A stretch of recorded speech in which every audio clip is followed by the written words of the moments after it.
I fully anticipate we're going to have a vaccine.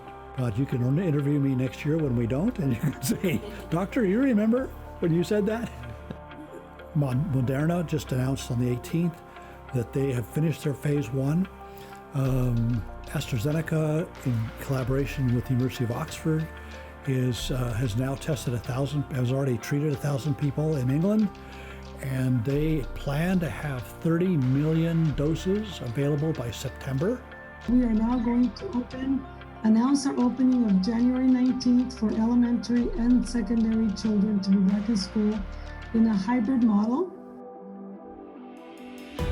So we tend to think of the pandemic story and the story around police malfeasance, police brutality, the murders of George Floyd as being separate from the COVID pandemic.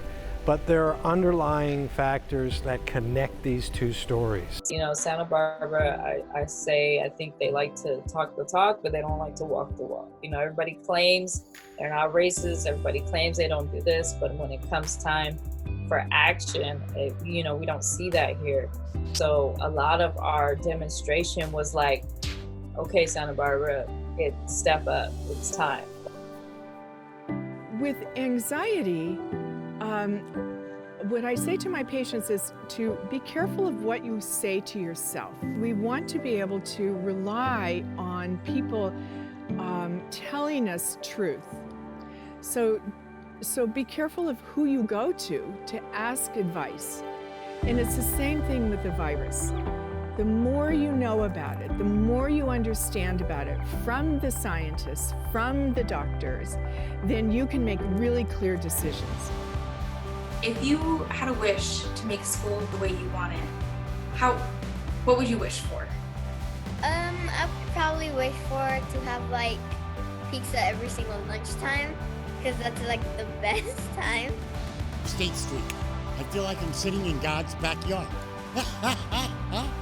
Right in the middle of God's backyard. You know, I really believe that the arts bring us together, whether it's music or dance or any of the performing arts.